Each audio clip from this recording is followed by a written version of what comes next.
Hello, welcome back. My name is Aladino, and together with my wife Maya, we are refitting a Cape George Cutter 36. We have spent roughly 5 years rebuilding this boat, and we have a launch date coming up. Things are heating up. There is a million projects happening all around. We have filmed all of these little side projects, but none of them have been big enough to be an episode on its own. So this episode will show many of those little projects combined in one episode.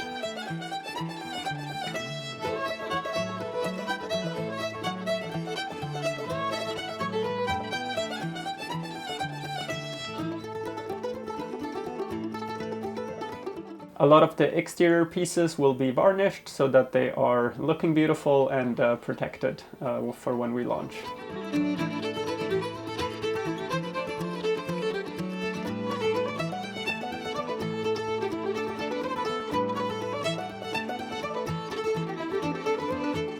Varnish versus no varnish on teak on a boat is a pretty big debate, and I don't have an answer, as you can see, as I do a little bit of a mixed approach. Well, maybe that's my answer.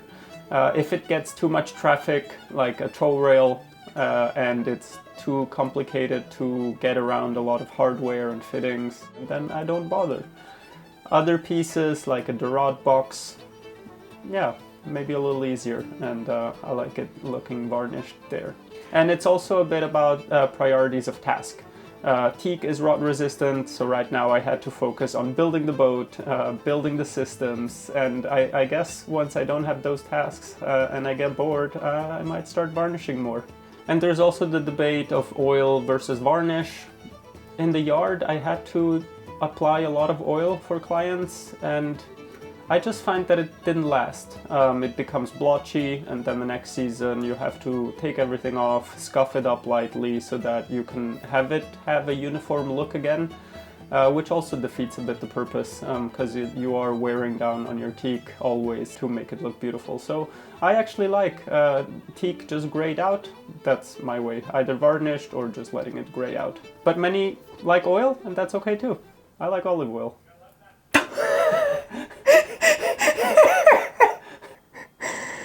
Oh, Schatzi.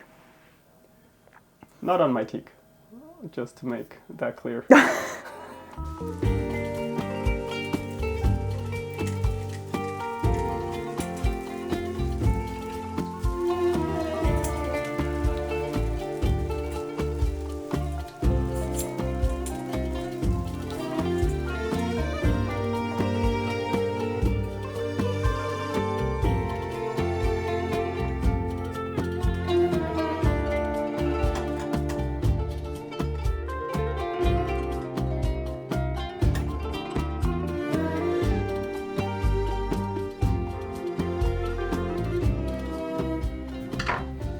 Keen observers might have seen this beautiful clock behind me when we're doing these interviews, but yeah, I haven't shown it actually being installed, so it did make it into this episode. This is such a nice aesthetic detail, and this is huge thanks to our friend and patron Greg, who sent us this clock. He saw that there was clearly something missing. We found this barometer in a thrift store actually when we were in Washington State, and it just fits perfectly here, but we didn't have anything to go on this side, so now we've got this lovely clock.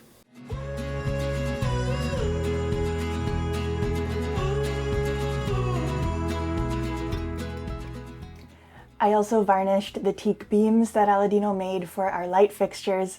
Some of you may remember these, we showed them in an episode already, but it's such a beautiful and elegant way to install lights on our ceiling because we don't have a liner or a way to hide wires. So Aladino created these beautiful teak pieces. These lights are, of course, the first phase of many. If you've been following for a long time, then you'll remember that we actually made an episode all about lighting design years ago, back when we were in Washington State. The boat was all torn apart. We basically didn't have an interior, but we got a very generous shipment from a Swedish company called Boat System, and they specialize, well, they do a lot of things, but they are really good at boat lighting. We had a meeting with a specialist who told us a lot about how to light up the inside of a boat. You can really transform a space, and I can't wait to show you guys what we've got planned, because I think it will really transform the inside of this boat. And of course, while we're on the topic of lighting, I have to briefly mention the violin light. This light was also installed on Magic Carpet 1, so it's not a new fixture, but we took it off Magic Carpet 1 and brought it with us when we sold the boat. This was actually my first ever full-size violin. It's got quite a story behind it. My brother actually sat on it when I was a teenager. Totally devastating at the time, because it was a big deal that I owned this violin. It was the first violin I owned. Little brothers, what can I tell you? So after a while of hyperventilating, we, moved on. I ended up getting another violin. And this one sat in my room for a long time with the top totally caved in, until I met Aladino years later. He saw the violin sitting in my room and said, hey, I can do something with that. And now we have this beautiful light fixture, which is just amazing. So it's got a lot of history behind it. I played this violin a lot as a teenager, and now it comes with us around the world. It's time to address what once was a big issue. We sure were not pleased when our bedding got wet because of the portholes that leaked. The 2 round portholes at the front of the cabin sides, I never replaced the gaskets on those. All the others we did, and the others are sealed. These 2 we didn't get to it, and indeed they leaked profusely. So I have the inside portion here with me, because a porthole can leak from 2 places. Now the gasket is what goes between the porthole frame and this window portion. When you're tightening them shut, then the gasket gets compressed, and that's what seals. These leak from 2 places, the gasket, but also the glass itself. So when water starts sitting on the frame, then it slowly trickles through here, because not even the glass inside of this frame is sealed. So that's what I'm going to start with. And if you look at it from this side, there is like a big round nut washer, threaded washer, whatever you want to call it. So we've already disassembled it, but we have this little device here, piece of plywood with 2 screws that are filed to just fit in these holes, and that allowed us to twist the frame out of place. So let me undo it fully, and now you see the metal threaded washer, nut, whatever, and this exposes the glass from the frame. So I will clean this up a little more now, and then degreasing. I want all that WD-40 gone, because the next step after scuffing the glass up a little bit is to put it in with fresh Sikaflex, and hopefully that is the first step into sealing this again.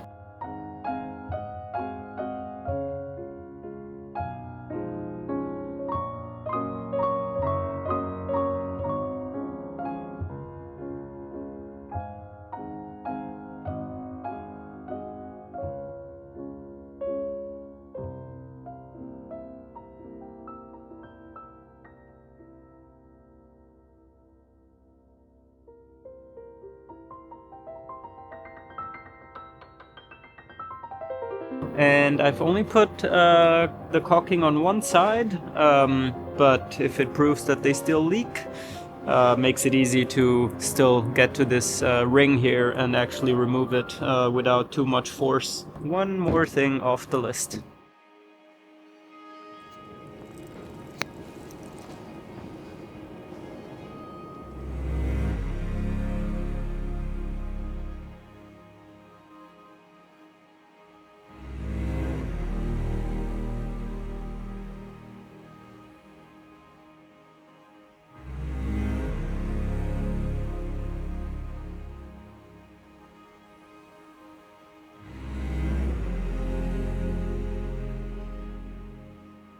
The freshly varnished teak pieces on deck started to get reinstalled, and they look just beautiful.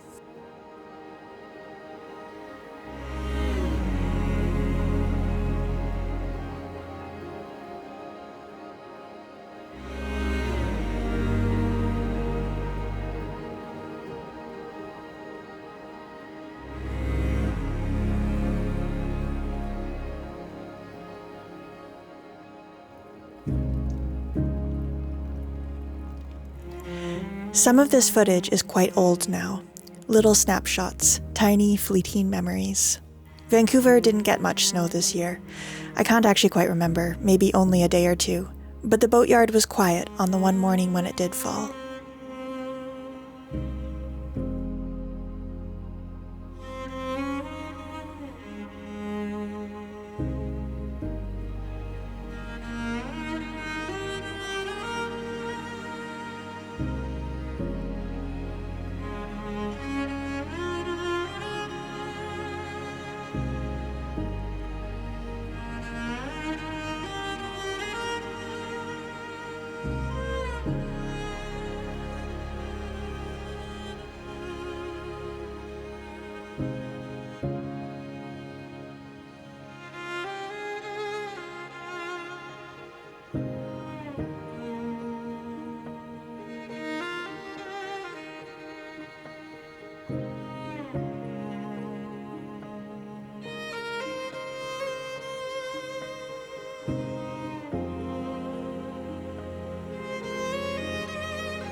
For a long time now, since moving to Canada actually, our companionway has been boarded up with a piece of plywood that was only ever supposed to be temporary. Now Aladino is making a beautiful new front door, complete with a clear panel to let in some light.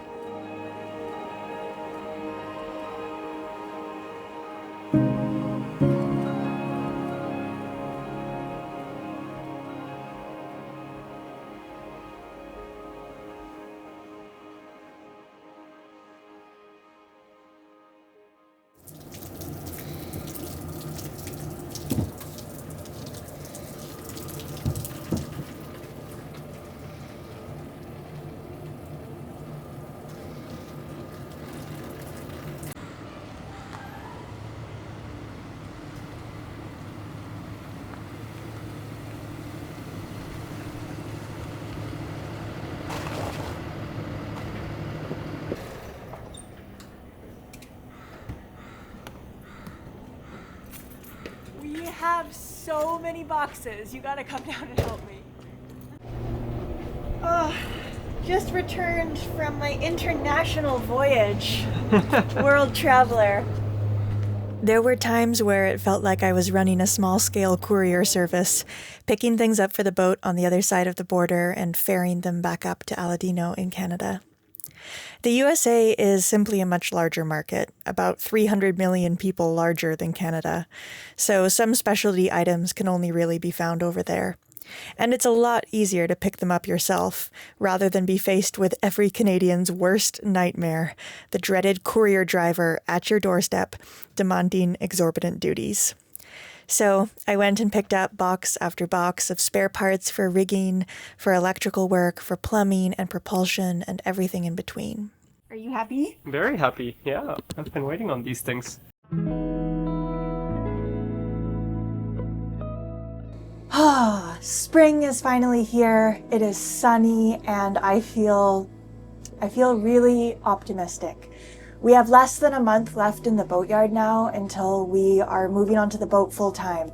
But for the meantime, it's just all those finishing details and it's really picking up steam. So I'm finally finishing these floors. I sort of started them a long time ago, but floors are a really annoying thing to varnish when there's also work happening on the boat. So I kept waiting for the right time, but there is no right time. You just got to do it and work around it. So that's what's happening now. Gonna put the last coat on today, satin, well, hopefully the last coat if it all looks good.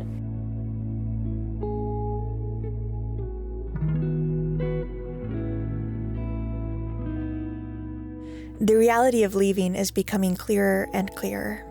Last year, when we launched for our maiden voyage, we always knew it would be just a short sea trial. We kept the container.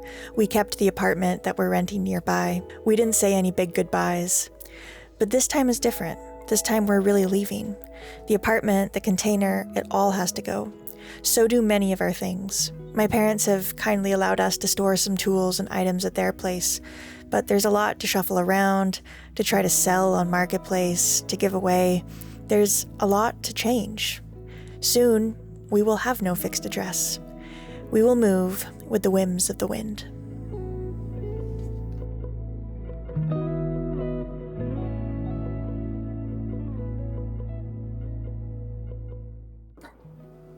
So I think that concludes this miscellaneous episode. It has been, quite a journey of little projects that we've filmed kind of throughout the winter. So this video has quite a weird timeline to it, but I think it's nice to show you guys all these little projects. And of course, there's millions of more little projects that have happened. Some of them are just not very interesting to film, really. So we can't, Aladino especially is out on this boat at least 10 hours every single day, so there's things that don't get filmed and make it into our episodes, but the most exciting and important ones we always try to include. So, with all that said, a really big thank you for being here. We're launching very soon now, actually, and we're the closest to real time that we ever have been on this channel, I think. We're only about a month behind now, so you're going to see the launch very soon. And I cannot wait to bring you along with us. We're really grateful to finally be at this point. It's been a dream a very long time in the making. You guys have seen the ups and downs of it, all of the different chapters of it. It certainly has not been easy, and I think, most big dreams are not easy. This one has contained an awful lot of learning along the way on a lot of things that it's going to take some time to reflect on and really try to cohesively talk about.